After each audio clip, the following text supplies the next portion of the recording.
It was a Sunday morning, humid and thick with the cloying scent of cheap cologne and the incense of misplaced righteousness. I stood on a stage built for giants, but I felt impossibly small, dressed in the starched, unforgiving white shirt my father demanded. Down below, 3,000 faces blurred into a single, expectant mask of judgment, their eyes fixed on the preacher's son. "And I ask you, faithful flock," my father's voice boomed, shattering the silence like a dropped stone, his finger aimed directly at me, "what is the greatest weapon against the devil's influence? What is the shield that never fails?" I was supposed to answer, "The Word of God." But my mouth was dry. All I could taste was the metallic tang of fear, and all I could hear was the echo of my own silent, damning prayer from the night before. "Please, God, let me be normal." Just then, my phone, a forbidden, sacrilegious thing in the pulpit, vibrated in my trouser pocket, shaking me from the terrible, frozen trance. I pulled it out instinctively, a desperate lifeline. The message was from a number I didn't recognize, but the single attached picture made the air rush out of my lungs, leaving me hollow and cold. It was a photo of me. Not the me they saw now, the dutiful, terrified son. It was the other me, the one that existed only in the suffocating darkness of a cheap motel room 2 weeks ago. My shirt was gone. My expression was a horrifying mix of desperation and shame. And pressed against me, his own eyes closed in a silent, mutual plea for oblivion, was Elias, the son of my father's most hated political rival. The caption was simple, a surgical strike delivered with clinical cruelty. "Your father might want to see this. Or maybe the congregation." In that moment, standing under the crushing weight of my father's gaze and the thousands of eyes waiting for my affirmation of their hate, the reality of my life, the terrifying, fragile construct of duty and denial, didn't just crumble. It was incinerated. I felt a dizzying wave of nausea, the room tipping violently on its axis. My father was still talking, but the words were a nonsensical roar. The crowd's faces were suddenly clear, sharp, and terrifying. They weren't my flock, they were my executioners. I dropped the phone. It clattered loudly on the wooden floor, the screen facing up, broadcasting my undoing to the front row. My father stopped mid-sentence. The silence that followed was louder, heavier than any sermon. It was the sound of a world ending. I looked at him, at the man who had taught me that love was conditional, that sin was a tangible, fiery thing, and that my very existence was an aberration, and for the first time, I didn't see a powerful man of God. I saw a stranger, a judge who had already signed my death warrant. "Liam," he whispered, his voice dangerously soft. I couldn't speak. I couldn't lie anymore. The fear was too great, the shame too profound. I just turned, stumbled down the marble steps of the altar, and pushed through the polished oak doors, running into the blinding, indifferent light of the real world. I didn't look back, but I didn't need to. I knew that behind me, the faithful flock was already gathering their stones. My life of piety, fear, and perfect submission had just ended. And I had no idea what world I was running to, only that the one I'd left behind would burn me alive if I stayed. Chapter 1, The Preacher's Son. The smell of stale beer, disinfectant, and the faintly sweet scent of burnt sugar clung to the air in the St. Augustine University dorms. It was a chaotic, dizzying assault on my senses, a stark, profane contrast to the clean, sterile order of my father's rectory. I dragged my single suitcase and a large, leather-bound King James Bible past a bulletin board plastered with flyers for a quay-lit circle. I winced. I was already too late to escape the devil's influence. Room 304. I stood before the door, took a deep, fortifying breath, and recited my father's most recent admonishment: "You are a missionary in Babylon, Liam. Be clean. Be solitary. Be a lighthouse in the storm." The last part always resonated, though I often worried I was more moth than light. I pushed the door open, and the air hit me like a physical force, a bright, dizzying wave of color, music, and irreverence. My new world was a vibrant, messy catastrophe. Half the room was already claimed, and it looked less like a college dorm and more like an art installation designed to mock everything I held sacred. A large, garishly painted canvas depicting a pair of abstract, intertwined male figures leaned against a wall, and a towering stack of rainbow-striped books was piled next to a desk covered in paint tubes and charcoal dust. On a small string of fairy lights taped across his side of the room, a series of Polaroids were clipped, pictures of laughing young men, bold political slogans, and one particularly provocative, close-up shot of a hand holding a tiny, perfect glass prism that caught the light in 1,000 splintered colors. The music was loud, bass-heavy, and aggressively joyful. It was some pop artist whose lyrics, I was certain, celebrated every vice I was supposed to avoid. My roommate was sitting cross-legged on the floor, headphone wires tucked into a brightly tie-dyed shirt, meticulously spray-painting a small, wooden protest sign. He had long, dark hair that fell over his eyes, rings on almost every finger, and an utterly infuriating aura of effortless cool. He looked up when I dropped my suitcase, his eyes, deep, expressive pools the color of expensive coffee, narrowing instantly. Well, he said, his voice a low, melodic drawl that grated on my nerves. He didn't turn off the music, just pulled his headphones down to rest around his neck. Looks like the other half of the Great Divide is here. Welcome to the Rainbow Apocalypse, Lighthouse. I swallowed, tightening my grip on the Bible. His immediate hostility was strangely welcome. It gave a solid form to the amorphous fear that had been haunting me since I fled that pulpit. Liam Carter, I said, keeping my tone level and clipped. And I prefer my spaces to be uncluttered. And perhaps a little less suggestive. His full, expressive mouth curled into a slow, mocking smile. Noah Reyes. Art major, future social justice warrior, and current purveyor of suggestive imagery. And I prefer my spaces to be free. He gestured with the spray can, leaving a tiny, colorful plume of mist in the air. You look like you need a lot of space, Liam. Your side of the room already screams isolation. His casual observation struck a nerve that was still raw from my public humiliation. He didn't know the half of it. I had been isolated by design, by choice, by fear. My space is for studying and prayer, I countered, dumping my neat, conservative pile of books onto the only clear spot on my desk. I pulled out a small, framed photo of my father, a man whose imposing presence was a palpable shield, and placed it carefully next to my Bible. Noah's gaze landed on the photo.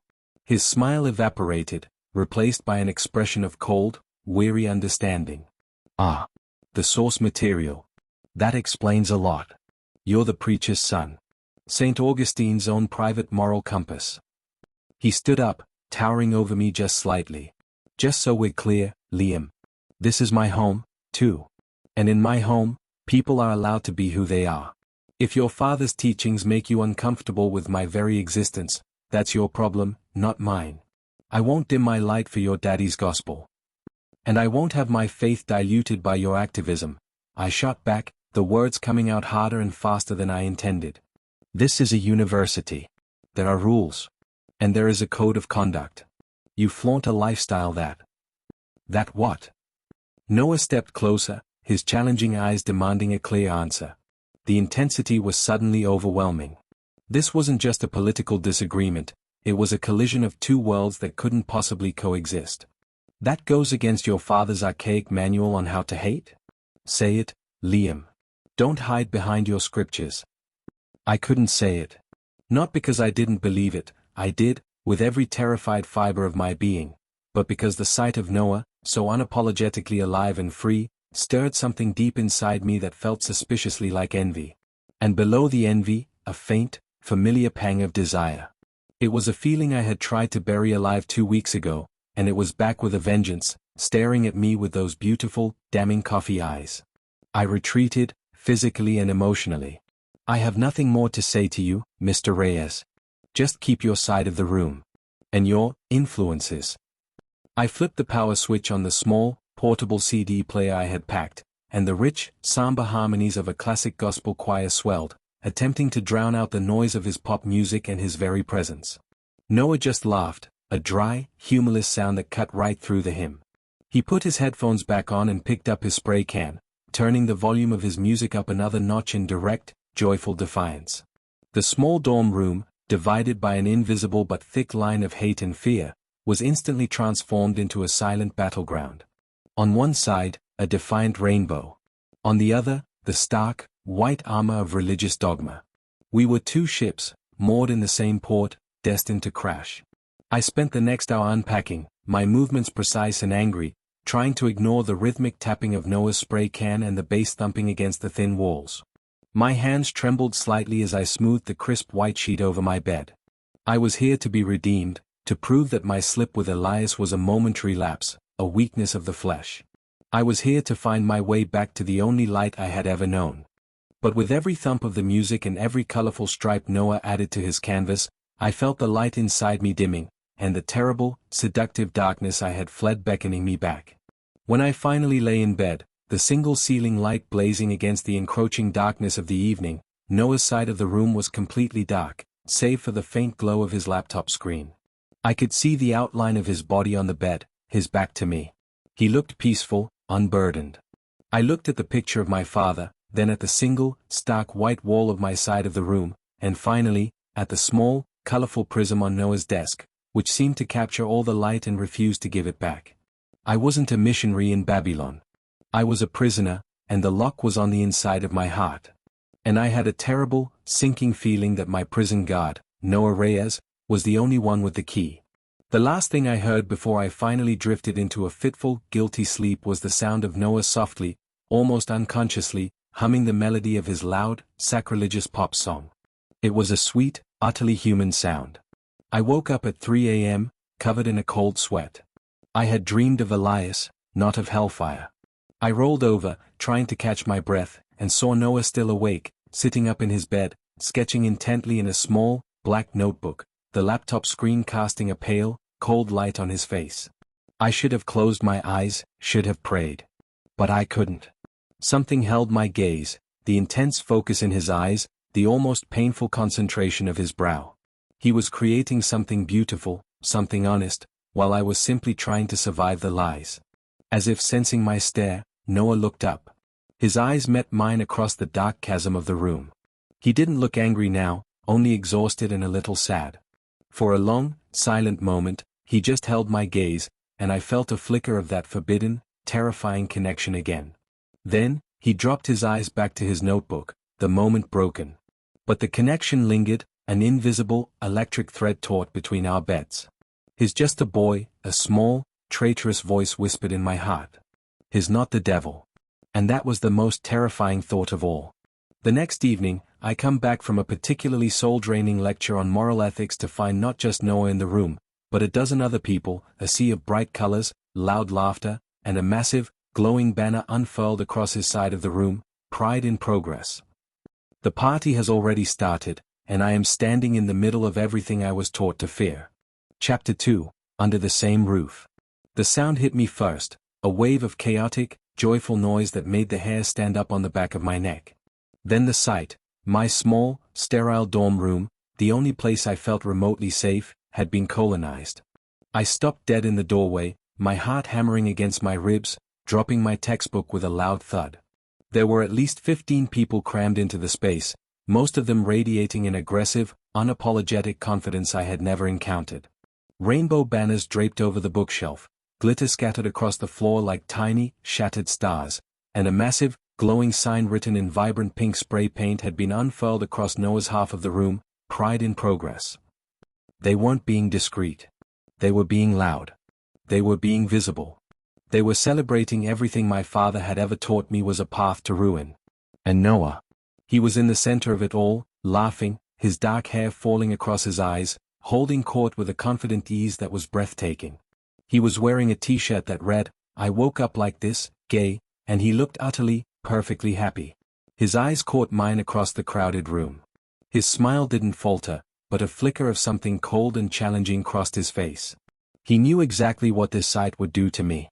"Well, look who decided to grace us with his presence," Noah called out, his voice carrying easily over the din. He raised his plastic cup. "Everyone, meet Liam.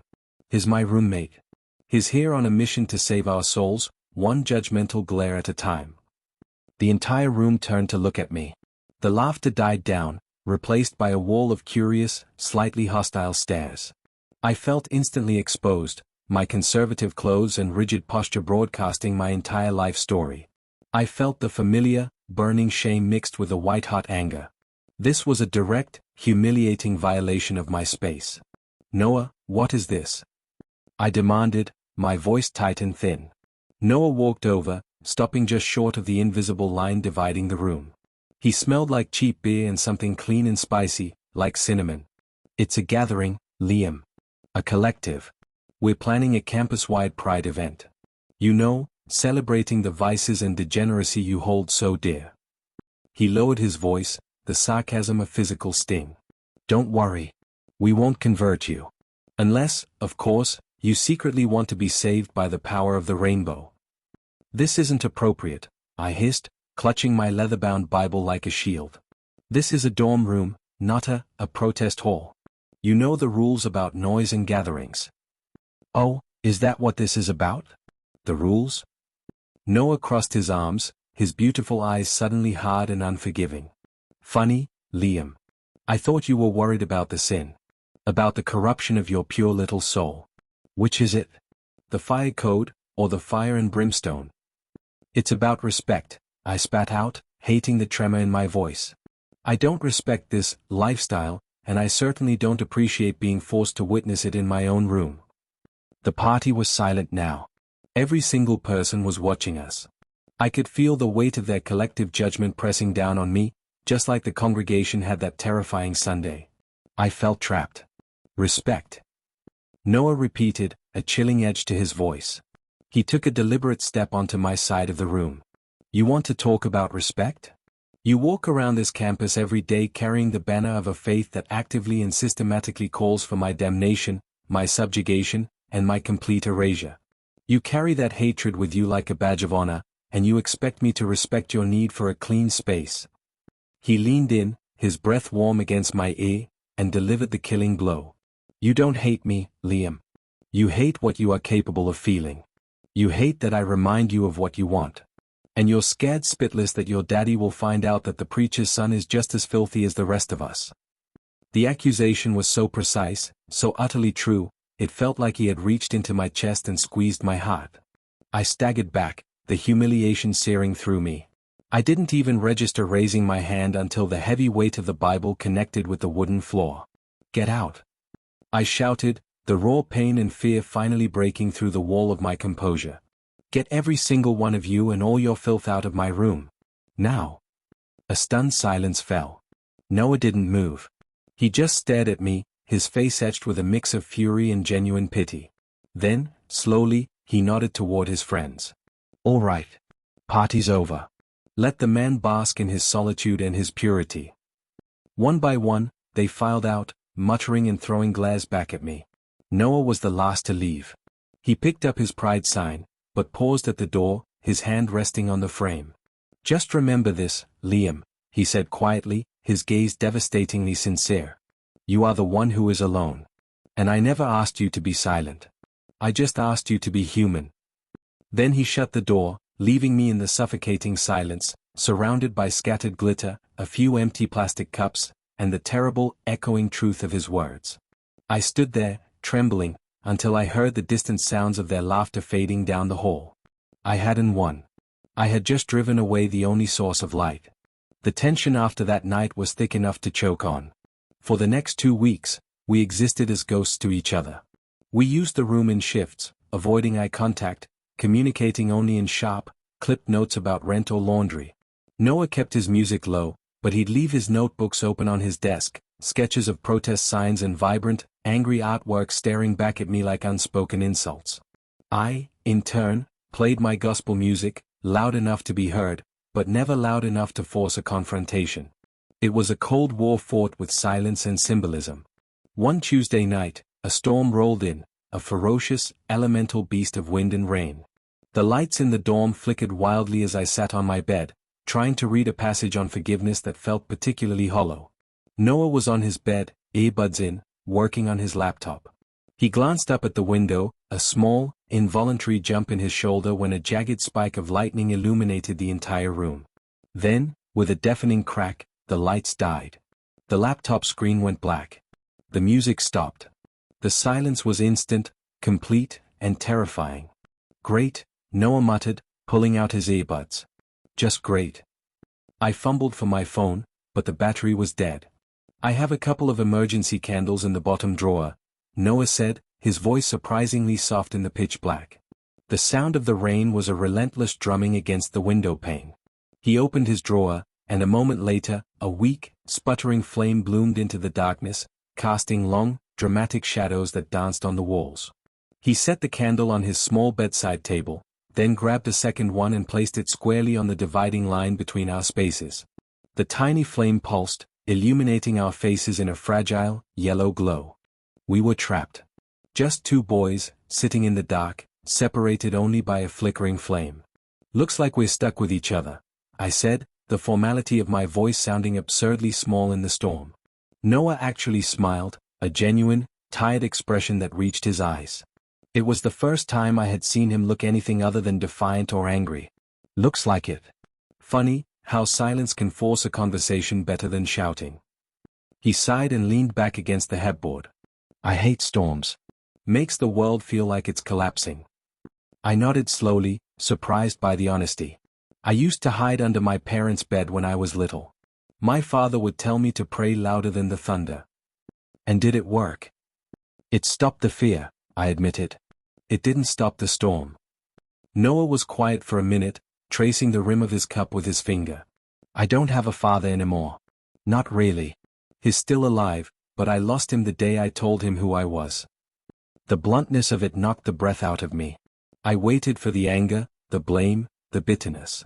It didn't come. He said I was an abomination," Noah continued, his gaze fixed on the dancing candlelight. "I was 16. I was terrified. He threw my art supplies into the yard and told me to pray away the devil in my blood. When I didn't, he just stopped talking to me.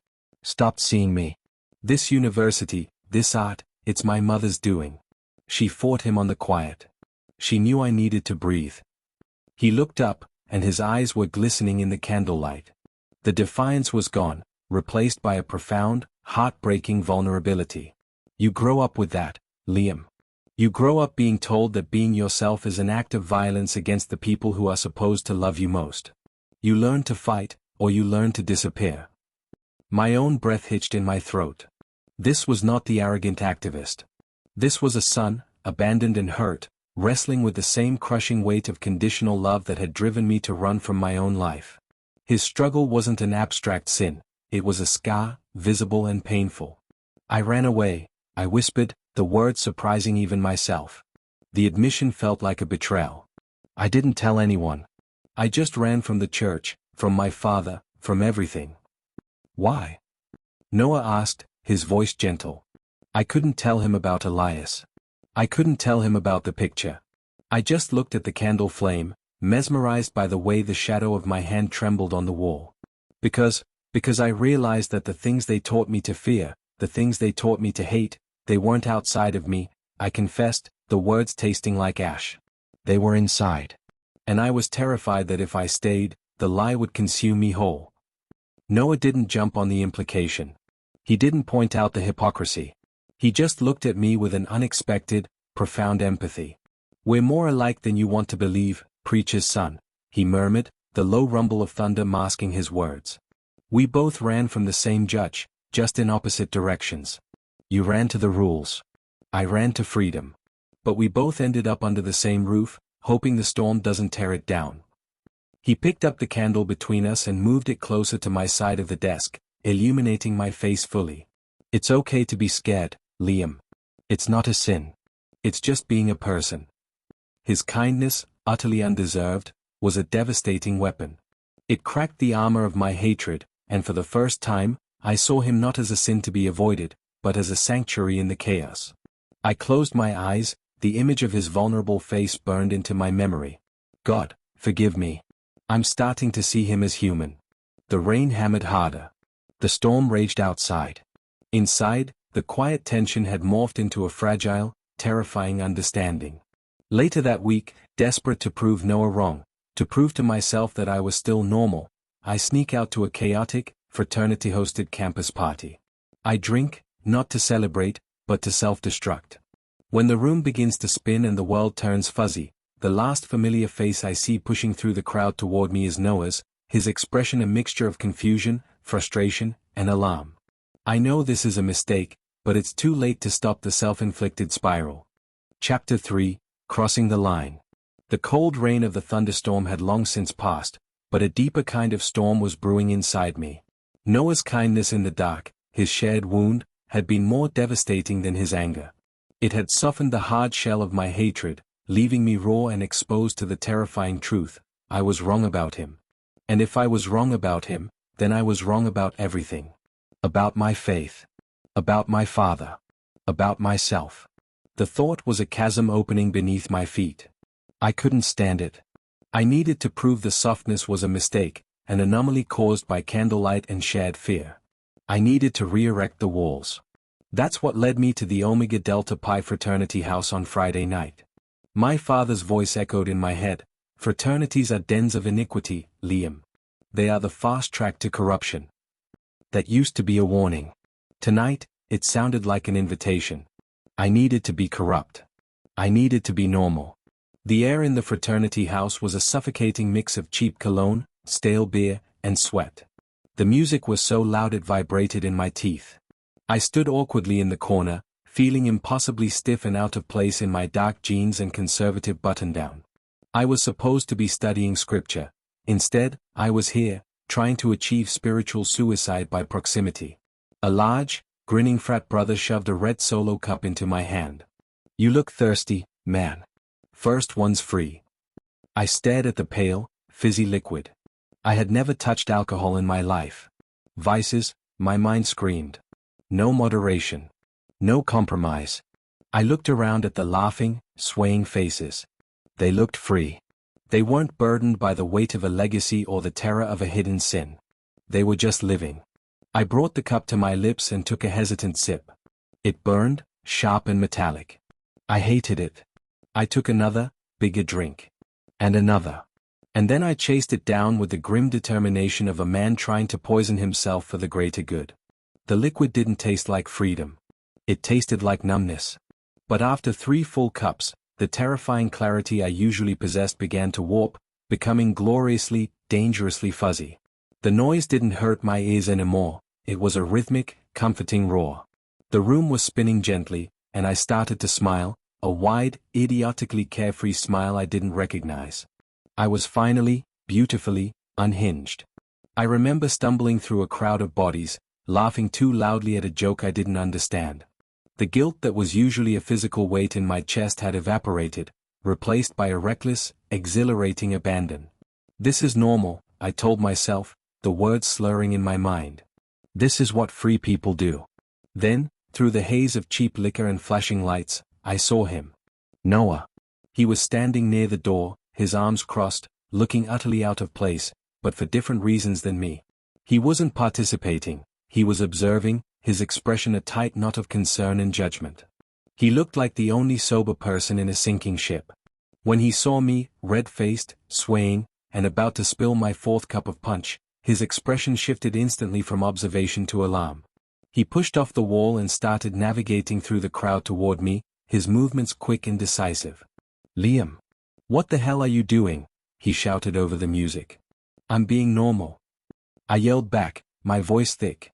The sight of him, the one person who knew the depth of my fear, shattered the fragile illusion of my freedom. The alcohol-induced joy curdled instantly into sharp, metallic despair. "I'm not a missionary, Noah. I'm not holy. I'm just a mess." I threw the cup down. The red liquid splattered across the floor. The nausea hit me in a sickening wave. Suddenly, I wasn't just tipsy, I was violently, desperately ill. Before I could collapse, Noah was beside me, his strong arm wrapping around my waist, bracing me. The physical contact was an electric shock, burning through the numbness. Okay, deep breaths. You're going to pass out. Come on, let's find the bathroom." He half dragged me, half carried me through a dark hallway, the frantic music fading into a dull throb. We finally stumbled into a small, mercifully empty bathroom reeking of mildew and bleach. I barely made it to the toilet before my stomach revolted, emptying the poison I had willingly consumed. It was a humiliating, wretched display. Noah stood behind me, holding my hair back, his presence a silent testament to my utter failure. When I finally finished, weak and shaking, I leaned against the cold tile wall. Tears were streaming down my face, washing away the dirt of the evening. They weren't tears of physical distress, they were tears of profound, soul-deep shame. I don't know what I'm doing, Noah, I choked out, the words ripped from my throat. I'm so confused. I hate this. I hate me. Noah didn't say anything for a long time. He just handed me a paper towel, his face inches from mine, his eyes soft with an overwhelming, unexpected pity. Hey, he said, his voice a low, steady anchor. Look at me, Liam. You're not a mess. You're just hurting. You don't have to be perfect to be worth something. Yes, I do, I sobbed, shaking my head violently. I have to be perfect. If I'm not perfect, I'm nothing. I'm a disgrace. The thing that happened, before I came here, it was a mistake. A terrible, disgusting mistake. The dam broke. I didn't mention Elias, but I confessed the sin, the lie, the terror that had been haunting me since the pulpit. I confessed that the only way to survive was to bury the part of me that felt attracted to men. I prayed for the attraction to stop. I prayed to be saved from it. But the more I pray, the stronger it gets. And then I ran, but I can't escape it. I hate it. I hate that I want to be held, that I want to. My voice broke. I looked up at Noah, his face close, illuminated by the harsh fluorescent light above us. He wasn't disgusted. He was seeing me. His coffee-colored eyes were wide, and the air between us crackled with the shared understanding of a burden too heavy to carry alone. He raised a hand, his fingers tracing the curve of my jaw, wiping away a stray tear. You're not disgusting, Liam, he whispered, his voice thick with a sudden, powerful emotion. You're just scared of letting go. I leaned into his touch, needing the physical proof that I was real, that I wasn't dissolving into guilt and alcohol fumes. His thumb stroked my cheek, gentle and deliberate. The shame was still there, but something else, something desperate and undeniably real, surged to the surface. It was the same terrified longing that had pushed me into Elias's arms. I wanted to be validated. I wanted to be accepted. I wanted to feel the simple, sacred warmth of being wanted without condition. Our eyes locked. The world outside the small, filthy bathroom, the pounding music, the laughing voices, the judging eyes of the world, ceased to exist. Don't, I breathed out, the word a weak, hopeless plea, even as I leaned closer. I won't, Noah promised, even as his gaze dropped to my lips. It was a desperate, panicked collision. Our mouths met in a tangle of fear, adrenaline, and alcoholic regret. It wasn't tender, it was urgent. I reached up, grasping the front of his tie-dyed shirt, pulling him closer, needing the contact to ground me, to confirm that this terrible, glorious thing was actually happening. He kissed me back with an equal measure of desperate hunger, his hands cupping my face, holding me steady in the spinning room. It was raw, honest, and terrifying. It was the absolute, total crossing of the line. The kiss lasted only a breathless, agonizing moment. We broke apart, panting, eyes wide. The silence was deafening, save for the furious pounding of my own heart. The shame returned instantly, a tidal wave that washed away the alcohol and the adrenaline. What had I done? I had not only embraced the sin I fled, but I had committed it with the very person who represented everything my father preached against. I stumbled back, pushing away from him as if his touch burned. No, I gasped, horrified. No. That can't happen. That didn't happen. Noah's face, moments ago flushed with shared intensity, went instantly cold, a mask snapping back into place. He looked devastated, as if I had physically slapped him. He lowered his hands slowly, stepping back into his own space. Right, he said, his voice flat, devoid of emotion. It didn't happen. The alcohol, the spinny room, the self-pity. We both just blacked out for a second. He didn't look at me again. He simply turned, walked to the door, and with a terrible, measured calm, he left me alone in the sterile, humiliating confines of the bathroom. I stayed there for an hour, curled up on the cold tile, shaking uncontrollably, praying until my voice was hoarse. I prayed for forgiveness, for erasure, for a bolt of lightning to strike me dead. When I finally crept back to the dorm room at dawn, Noah's bed was empty. His laptop was gone. His art supplies were neatly stacked. There was a short, terse note taped to his side of the desk, written in bold, clean script. Taking a few days. Don't look for me. And Liam, it didn't happen. Don't worry. Your secret is safe with the filth. I crumpled the note in my fist, the shame crushing me, but the fear was the worst. I knew, with a terrible certainty, that the lines we crossed tonight had consequences neither of us could deny or outrun. Weeks pass. Noah returns, distant and polite, maintaining an icy truce. I struggle to regain the perfect control I'd lost, praying harder, studying longer, desperately trying to erase the ghost of the kiss. But the world keeps spinning in a way that feels wrong. I'm exhausted, nauseous, and can't seem to shake a persistent, dizzying dread. On a mandatory health check at the campus clinic, the results come back, revealing a terrifying, impossible truth that will shatter the fragile denial I've built: I am pregnant. Chapter 4: The Consequence. Weeks blurred into a dizzying cycle of guilt, fear, and forced routine. Noah was back, but the fragile, intimate understanding we'd reached during the thunderstorm was annihilated, replaced by an impenetrable wall of chilling politeness. He was efficient, quiet, and kept his eyes averted. The note, "It didn't happen," was the gospel we both now lived by. I dove back into my father's teachings with manic intensity, praying so hard my knees ached, trying to scrub the memory of the kiss and the terrible, beautiful warmth of his hand on my face from my soul. I was punishing myself, starving the nascent feelings of desire and acceptance until they were nothing but withered seeds in the dirt of my heart.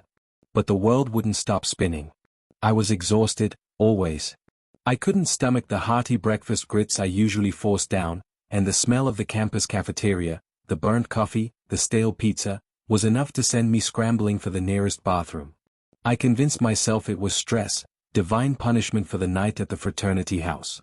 God was simply making me pay for my indiscretion, wearing down my physical body as penance for my spiritual failure. The persistent nausea, however, refused to be prayed away.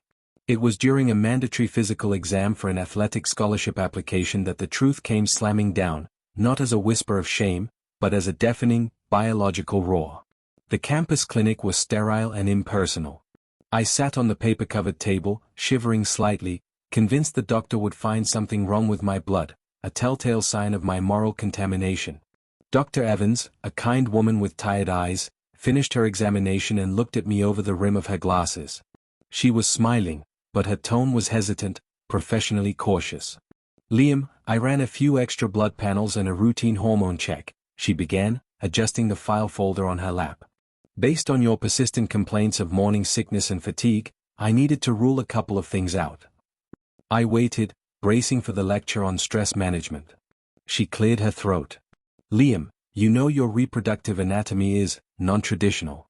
You have a condition, a very rare one, that gives you male external characteristics, but you possess functional, though small, internal female reproductive organs. It's an extreme form of androgen insensitivity syndrome, something we briefly flagged when you enrolled." I knew this. I had blocked it out for years. My father referred to it as God's perfect mystery, a test of faith. Dr. Evans continued, her voice softening with concern. "We've always monitored you, but we never expected. Well, the truth is, you're pregnant, Liam. You're approximately 6 weeks along." The room dissolved into a roaring white noise. I stared at her, the file folder in her hands suddenly seeming to weigh a ton. "No," I said, the word a dry, rasping sound. That's impossible. You've made a mistake. I'm a man. I haven't been with anyone." The lie was immediate, automatic. A reflex built from years of denial. Dr. Evans' smile faded. "Liam, I understand this is a shock. But the lab work is conclusive. The elevated HCG levels don't lie. You need to tell me what happened, so we can discuss next steps, options, and care. Is there someone we can call for you?" Someone we can call. My mind instantly conjured the image of my father, his face contorted in righteous fury, the thunderous condemnation echoing in the empty church. Abomination. Filth. The wages of sin. I grabbed the file from her, my hands shaking so violently the papers rattled. Pregnancy confirmed. The black ink was a sentence of death. "No," I repeated, scrambling off the table. "No calls. No options. This is a mistake. I'm sorry, doctor. I need to go." I fled the clinic, clutching the folded report like a shard of glass, running back to the only place I knew, the sterile safety of my dorm room. The shock gave way to a cold, terrible certainty. This was the ultimate punishment. God wasn't just chastising me for the kiss, He was delivering a tangible, undeniable consequence that would expose my lie and destroy my life. The baby wasn't a child, it was a physical manifestation of my sin, a clock counting down to my final, public humiliation. I hid the report under my mattress, the spot instantly becoming a radioactive epicenter of fear. I tried to live as if nothing had changed, but the sickness was relentless, the fatigue crippling. I was a man living inside a body that was betraying me, a ticking time bomb of unholiness. My desperation led me to even more fervent prayer. Please, God. Take it back. Take it away. I'll be good. I'll be perfect. Just erase this proof of my failure. But the nausea persisted, the subtle, terrifying changes in my body continuing their slow, inevitable progress. It was 2 weeks later that Noah found out. He had developed a strange habit of tidying my side of the room when I was in class, not out of kindness, but out of some obsessive need for order that mirrored my own. I came back from a terrible history lecture, I'd almost passed out from exhaustion, to find Noah standing by my bed, utterly motionless. The mattress was slightly askew. In his hand, held between 2 fingers as if it were contaminated, was the clinic report. His face was an unreadable canvas of shock and dawning comprehension. He looked from the paper to me, his coffee eyes wide and dark with disbelief. Liam, he started, his voice barely a whisper. What is this? 6 weeks? Pregnancy confirmed? Is this real? I felt the blood drain from my face. My carefully constructed wall of denial collapsed into dust. All the weeks of frantic hiding, all the shame, all the desperate prayers, it had all been for nothing. Give me that, I hissed, lunging for the paper. He held it away from my grasp, his strength surprising. Liam, look at me. Is this about the night at the party? Is this mine? The question was blunt, devastating. We both knew the answer. The forbidden intimacy, the reckless desperation, the shared oblivion of the single night of weakness. It all converged here, in the cold, hard proof of a medical document. I backed away, stumbling until my back hit the wall. The fear became a roaring rage. Don't you dare. I shouted, tears of pure fury and shame blinding me. Don't you dare act like this is anything but your fault. You tempted me. You brought the filth and the chaos into my ordered life. This is your consequence. This is the proof of your unnatural influence. I was lashing out, weaponizing my father's hateful rhetoric, desperate to push the blame back onto him, back onto the perceived sin. Noah flinched as if I had struck him.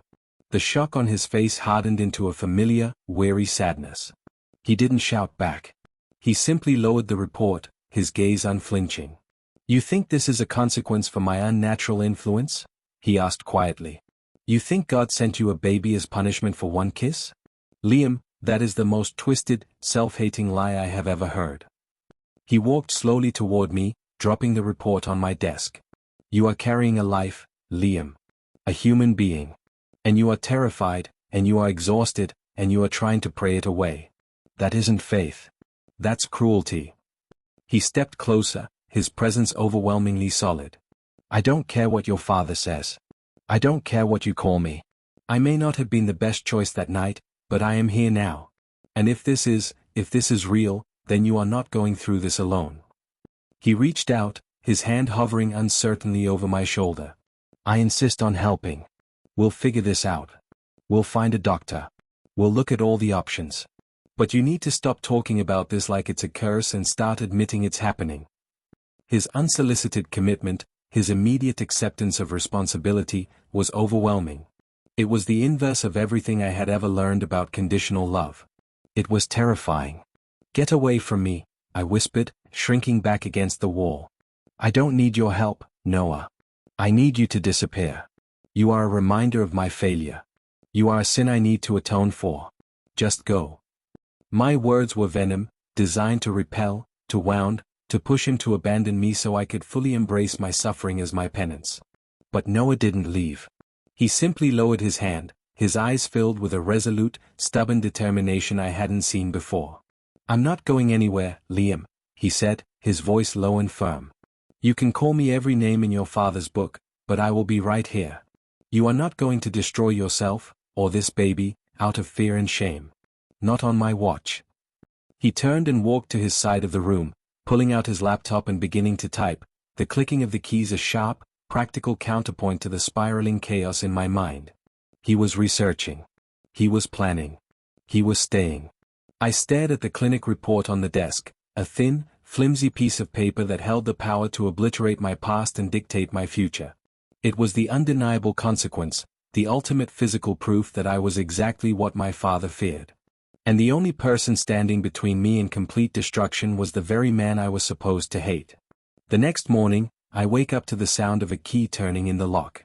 Standing in the doorway, suitcase in hand, his face radiating controlled fury and disappointment, is my father. He's arrived unannounced for a surprise visit, and the pregnancy report is still sitting on the desk, partially obscured by a stray art sketch. The clock has run out. Chapter 5, The Weight of Faith. The sound of the key turning in the lock was a flat, chilling click, the sound of a cell door slamming shut. I froze, halfway to my desk, where the clinic report lay partially covered by one of Noah's charcoal sketches. All the air left the room, leaving a vacuum of pure, ice-cold dread. Standing in the doorway, framed by the harsh hallway light, was my father. He wasn't dressed in his usual white vestments, but in a tailored, charcoal suit, his face a chiseled mask of authority and controlled fury. His eyes, the color of cold steel, swept over the room, the art supplies, the faint scent of paint, the unauthorized Noah Reyes sitting quietly on his bed, pretending to read a massive philosophy book. My father wasn't smiling. His unannounced presence was not a visit, it was an inspection. "Liam," he said, his voice low and dangerous, lacking any paternal warmth. "You haven't been answering my calls." "Father, I was studying," I stammered, frantically trying to put my body between him and the desk. I needed to move, to hide the paper, but my feet were cemented to the floor. He ignored me, his gaze settling on Noah. "And you must be Liam's roommate." "Noah, is it? I trust my son hasn't been too much trouble for you. He's here to focus on his academic duties, and his calling, not distractions." Noah lowered the philosophy book slowly. He met my father's intimidating gaze with a remarkable calmness, his expression polite but entirely unyielding. "Mr. Carter," Noah replied, his voice level. "Liam's been fine. He's a hard worker. I'm just an art major, so I try to keep out of his way when he's focused on his calling." Noah's subtle use of the word calling, making it sound like a strange hobby rather than a life purpose, was a masterful, silent provocation. My father's jaw tightened. He stepped fully into the room, and the space instantly shrank, suffocating both of us. He walked directly to my side of the desk, his eyes scanning the orderly stacks of theology texts. "Good," he murmured, picking up a copy of the Doctrine of Sanctification. "Order is the first sign of a clean soul. Unlike some areas of this room." He glanced disdainfully at the small, colorful prism on Noah's desk. This was my chance. "Father, what a surprise. Did you want to go grab some lunch? I'm famished." I took a step forward, reaching out to pull him away, but it was too late. His gaze landed on the charcoal sketch, a fierce portrait of a protesting student, and as he lifted the paper to toss it aside, his fingers brushed against the thin, folded clinic report. He unfolded it with the brisk, unforgiving precision of a prosecutor. The silence that followed was the heaviest silence I have ever known. The rain, the college sounds, Noah's steady breathing, everything vanished. It was just the sound of my father's breath catching in his throat as he read the words, "Pregnancy confirmed. Approximately 6 weeks." His head snapped up, his face utterly unrecognizable. The controlled fury was gone, replaced by a seismic shift of horror, disbelief, and a profound, bone-deep betrayal. "What is this, Liam?" The words were not shouted. They were delivered in a deep, seismic rumble that vibrated the air. "It's a mistake, Father," I whispered, already defeated. "The clinic, they were confused. It's a rare condition. It's nothing." He slapped the paper down onto the desk, hard enough to make the books jump. He took a terrifying step toward me. "Confused? 6 weeks? You told me you were here to cleanse your soul, to prepare yourself for the ministry. And you are engaging in this abomination? With whom?" He turned his gaze, white-hot with rage, directly onto Noah. "Was it you, boy? Did you drag my son into your filth?" Noah stood up immediately, moving with deliberate, protective slowness, placing himself slightly in front of me. "Mr. Carter," Noah said, his voice unwavering despite the preacher's terrifying stature. "Liam's medical history is private. And what we do is between us." "Private?" My father's hand shot out, grabbing Noah's shirt in a tight, aggressive fist. The silk of his tie was dangerously close to Noah's face. "You dare talk to me about privacy when you've corrupted my son and brought shame to my name? I warned him against the likes of you, the perverse influence of this lifestyle. You think this is a game? This is a soul in peril. This is a child of God ruined." "Let him go," I managed to say, pushing uselessly at my father's arm. I was shaking, the old, reflexive fear paralyzing me. Noah didn't flinch, even with my father's grip tight on his collar. His eyes, fixed on the preacher, were steady with defiant conviction. "If he's ruined, sir, it's not because of me. It's because he grew up believing that the purest, most honest thing about him, his capacity to feel deeply, is a sin." My father released him with a rough shove. Noah stumbled back a step, but stayed standing, a quiet, powerful shield. "You are finished here, Liam," my father decreed, his voice final. "Pack your things. Now. You are coming home. You will submit to the counseling I arrange, you will repent publicly, and we will deal with this problem away from the eyes of the righteous. You will find your way back to grace." The familiar command, pack up. Repent. Be purified, hit me with the force of years of conditioning. My first instinct was to obey, to retreat to the familiar pain of self-flagellation and control. But then I looked at Noah. He was standing there, bruised but unbroken, not judging me, but fiercely protecting me. He was risking his own safety to stand between me and the storm I was taught to fear most. And I realized, repentance means losing him. Losing this moment of absolute, unconditional defense. The sheer, unbearable stress, the collision of my past and my impossible future, hit me. I dropped to my knees, not in prayer, but in a crippling, agonizing wave of nausea and despair. I covered my face with my hands, the dam finally breaking. "I can't," I sobbed, the words muffled and broken. "I can't go back. I can't be good enough. I hate myself. I hate that I'm like this. I hate that I failed. I'm so scared of losing everything." I confessed the profound depth of my self-loathing, the years of lying, the terror of my own body. I felt Noah drop beside me, his hand hesitant but warm on my shoulder, while my father stood above us, silent and terrifying. "Liam, listen to me," Noah said, his voice cutting through my shame. He pulled my hands away from my face, forcing me to look at him. "Stop. You're not a failure. You're human. And you're not disgusting. You are loved." He looked straight into my soul, into the very part one had tried to murder. "Maybe love isn't sin if it saves you," he said quietly, his eyes shining with an earnest, terrifying truth.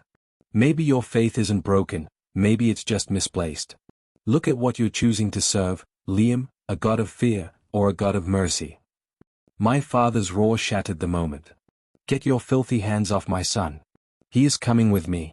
He belongs to God, not to your depravity." He lunged forward, grabbing my arm, his grip hard and demanding. "No," I cried, pulling back. "No, I'm not going." I looked from my father's angry, unrecognizing face to Noah's gentle, resolute one. My father offered safety through obliteration. Noah offered danger through acceptance. The struggle, the sheer, agonizing effort of choosing myself over my faith, was too much. The room tilted. A sharp, searing pain shot through my lower abdomen. The world went dark, and I collapsed, the weight of the moment finally pulling me under. The last sound I registered was my father shouting scripture, and Noah's immediate, frantic voice, "Liam! Get away from him! Call an ambulance!" Cliffhanger. I wake up to the unbearable white light and sterile silence of a hospital room. I am alone, save for the rhythmic beeping of monitors. A nurse is quietly adjusting N4. Noah is nowhere in sight. A small, familiar object rests on my bedside table. My father's heavy, leather-bound Bible, left behind like a final, damning warning. I reach for my abdomen, a cold terror gripping me. What is the status of the baby? And where is Noah? Chapter 6, The Fall and the Flight. The first thing I registered was the unbearable white light, sharp, clinical, and aggressive, a stark contrast to the shadowy fear of the dorm room. Then came the beeping, a rhythmic, mechanical sound that mapped the anxious rhythm of my own heart. I blinked, my vision slowly focusing on the sterile, cold environment of the hospital room. I was alive. But I felt utterly shattered, as if every bone in my body and every belief in my soul had been fractured in the fall. My head was pounding. My lower abdomen ached with a dull, terrifying throb. I reached out a weak, trembling hand and touched the thin hospital blanket covering me. The immediate, cold terror was, what about the baby? A quiet rustle drew my attention. A nurse, a woman with kind eyes and a badge that read Ruth, was checking the monitors. "You're awake, Mr. Carter," she whispered, her voice soothingly low. "That's good. You took quite a fall back at the university." "The baby?" I managed to croak out, my throat dry. "Is the baby okay?" Ruth smiled gently. "Everything is stable, Liam. You experienced what we call a threatened miscarriage, brought on by severe stress and a rapid drop in blood pressure. You need absolute rest. The doctor will be in soon to discuss your medication." Threatened miscarriage. The phrase was a horrifying, almost biblical term, a threat that had hung over me, but hadn't materialized. The baby was still here, a stubborn, undeniable fact of my existence. A physical manifestation of the crossroads where my faith and my forbidden desire had violently collided. Where is Noah?" I asked, pushing myself weakly against the pillows. The nurse paused, her expression suddenly cautious. "The young man who brought you in? He stayed until the doctor stabilized you. He was quite frantic. He was right here when you woke up." She lowered her voice conspiratorially. "But your father arrived about an hour ago, Mr. Carter. After a rather loud discussion outside with the other young man, your father insisted Noah leave. He's been gone about 20 minutes. A fresh wave of panic washed over me. My father had chased him away. He had isolated me, cutting off the one fragile, protective sanctuary I had found. I scanned the room wildly. There was no sign of Noah, no bright colors, no scent of cinnamon, no defiant presence. Only one object sat on the bedside table, deliberately placed, my father's heavy, leather-bound Bible. It was a silent, damning symbol of his victory, a final, unyielding order to return to the path of piety and obedience. I stared at the Bible, that terrifying manual of conditional love, and then at my own trembling hands. He left it for me to repent. My father walked back into the room then, carrying a plastic tray with a bottle of water and a cracker. He looked exhausted, but his posture was rigid, impeccable. The fury was gone, replaced by a cold, devastating disappointment. "The nurse tells me you're stable," he said, placing the tray down with a deliberate clack. "Thank the Lord for his mercy. You have been given a second chance, Liam. A reprieve from the wages of your sin." "Where is Noah, Father?" I asked, my voice firmer now, fueled by a sharp, growing resentment. "He is gone," my father stated, his voice final. "I told him what needed to be said. He is a corrupting influence, a tool of the adversary. He is finished trying to draw you into his depravity. You will not see him again." "He saved me," I argued, the words hot with emotion. "He was the only one who didn't run when I collapsed. You were standing there, shouting scripture at me." My father took my hand, his grip surprisingly strong and cold. "I was calling you back to the truth, Liam. I was trying to save your soul. He was trying to protect your sin. There is a difference. Now, we are going to handle this. You are going to sign out today, and we will take you home. We will tell the congregation you suffered a severe stress reaction due to overstudying. We will deal with this mistake privately, and you will give the baby up for adoption immediately. Then, you will return to your ministry studies, where you belong." His plan was a life sentence, a return to the cage, the immediate erasure of the consequence, and the obliteration of the only man who had offered me genuine, unconditional help. I looked at the Bible on the table. For years, I had seen it as a shield. Now, it looked like a weapon forged against my happiness. I looked at my father, whose entire life was built on a foundation of exclusion and fear. I saw the love there, but it was a love suffocated by doctrine. And I realized, Noah was right. This wasn't about God. This was about control. I pulled my hand free from his grasp. "No," I said, the word trembling, yet solid. My father looked genuinely stunned. What did you say? I said no, I repeated, looking him straight in the eye. I'm not coming home. I'm not lying to the congregation. And I'm not giving the baby up. This is not a mistake, Father. This is a consequence of choices I made, and I will be the one to deal with them. His face began to cloud with the familiar, terrifying anger. You defy me? After all I have sacrificed? After the shame you've brought upon our family name? You sacrificed my truth for your reputation. I shot back, the adrenaline of defiance overcoming the fear. You taught me to hate the best part of myself. Noah said that maybe love wasn't sin if it saves you. And you know what? He's the only one who has tried to save me, from you. My father's control finally snapped. He lurched forward, his face inches from mine, his eyes blazing with righteous indignation. You choose him? That perverse, effeminate boy over your own eternal salvation? You are a disgrace, Liam. You are broken. He raised his hand, not to hit, but to gesture wildly in condemnation.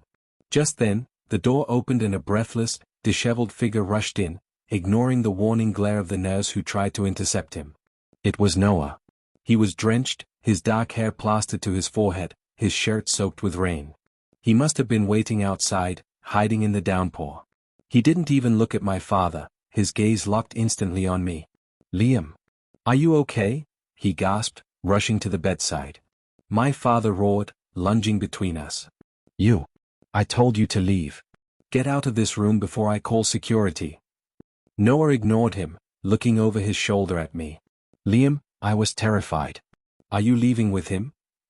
I looked at the two men, my father, imposing and condemning, pulling me toward a life of lies, and Noah, wet and disheveled, offering me an unknown future built on terrifying honesty. I made my choice. No, Noah, I said clearly, looking directly at my father. I'm leaving with you. My father's shout of outrage was lost as Noah, quick and decisive, grabbed my medical chart from the foot of the bed. He needs discharge papers. He's leaving. You cannot, my father yelled, grabbing my arm again. You are my son. You will obey me. I'm over 18, father, I said, pulling free. I swung my legs over the side of the bed. The exhaustion was crippling, but the sudden, soaring sense of liberation was a powerful, addictive drug. I am not the preacher's son anymore. I am just Liam. I took my father's Bible, the symbol of my oppression, and placed it gently back on the bedside table. I left the sterile white robe and the suffocating demands of the church behind. Noah didn't waste another moment. He scooped up my sparse clothes and, with his arm firmly supporting me, steered me past my sputtering, defeated father and out the door. The confrontation hadn't turned violent this time, but the emotional fall was catastrophic. For the first time, I had chosen myself, and Noah, over my faith and my family. We ran, stumbled, really, down the brightly lit hallway, past the gaping nurses and orderlies. We ran into the cold, cleansing rain, leaving behind the only life I had ever known. The fall and the flight. I had fallen physically, but spiritually, I had finally been liberated. My father had lost his son, but I had just found my future. We leave the hospital in a stolen moment of freedom, driving toward the city in Noah's beat-up, paint-splattered sedan. He has no plan, only fierce determination. We drive for hours, the silence broken only by the sound of the wipers and our shallow breathing. Finally, as the sun begins to rise, Noah pulls up to a small, shabby apartment building in a neighborhood far from the university. He turns off the car, looks at me, and says, "We're safe here.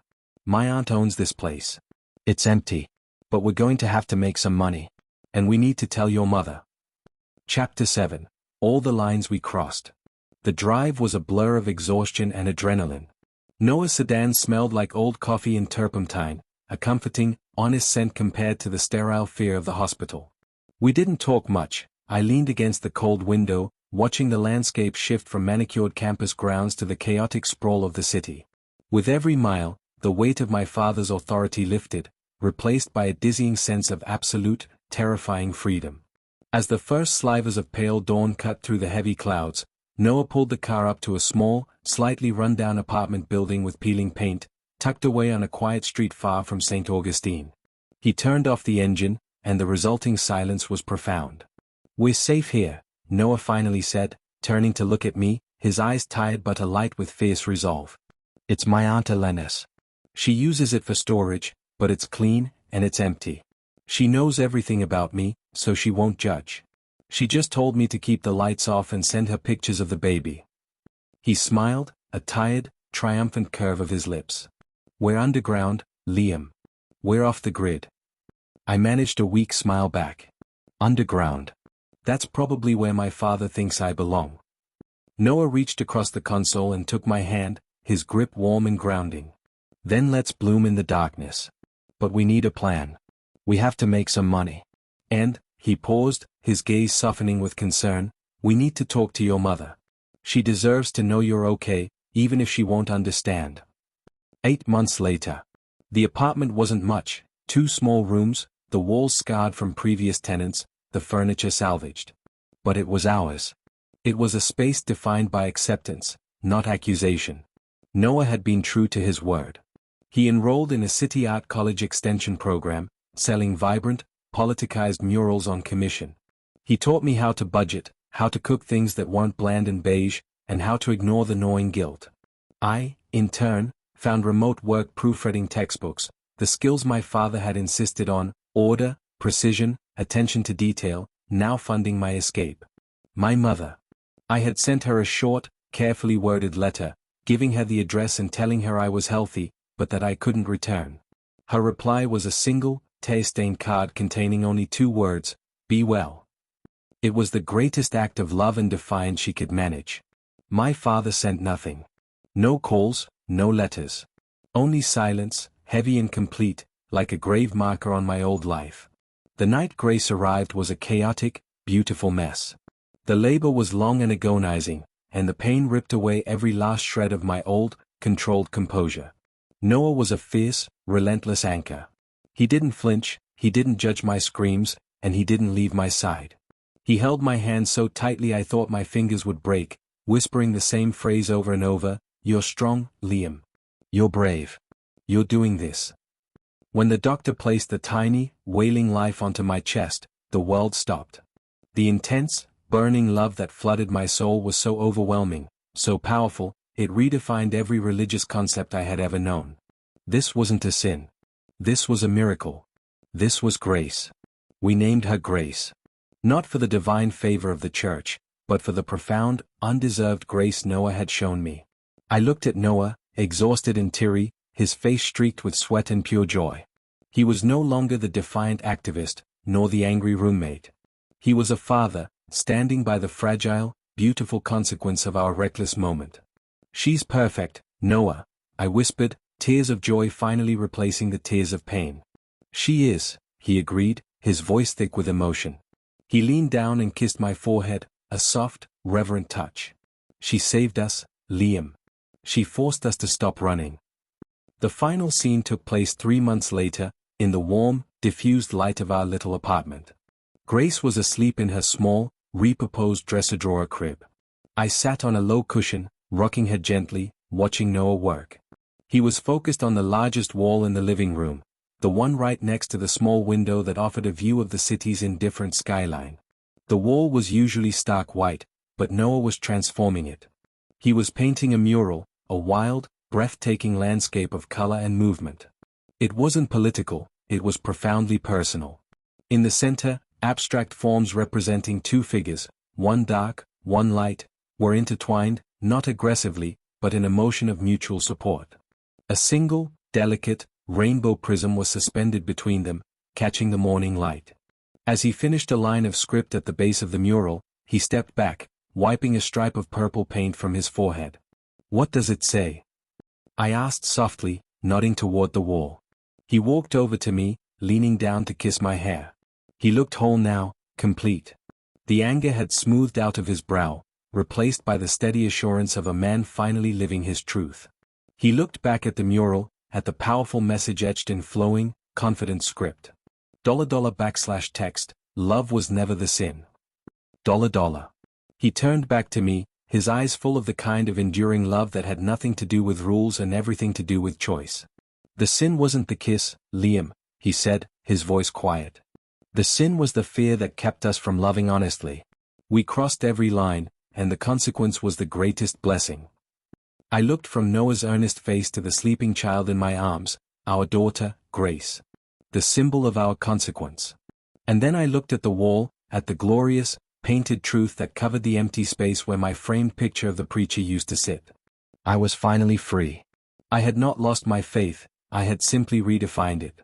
My sanctuary wasn't found in a church, but in the small, messy, painted walls of a tiny apartment, held together by the radical, fearless love of the boy who had taught me that the only sin was denying the honest truth of my own heart. I leaned my head against his shoulder, holding our daughter close. All the lines we crossed, I murmured, a profound sense of peace settling over me. I wouldn't take back a single one. I hope you enjoyed the story. I was trying a fresh angle with this one. I would like to hear all your thoughts on it. Don't forget to like and subscribe. We will see you all in the next one.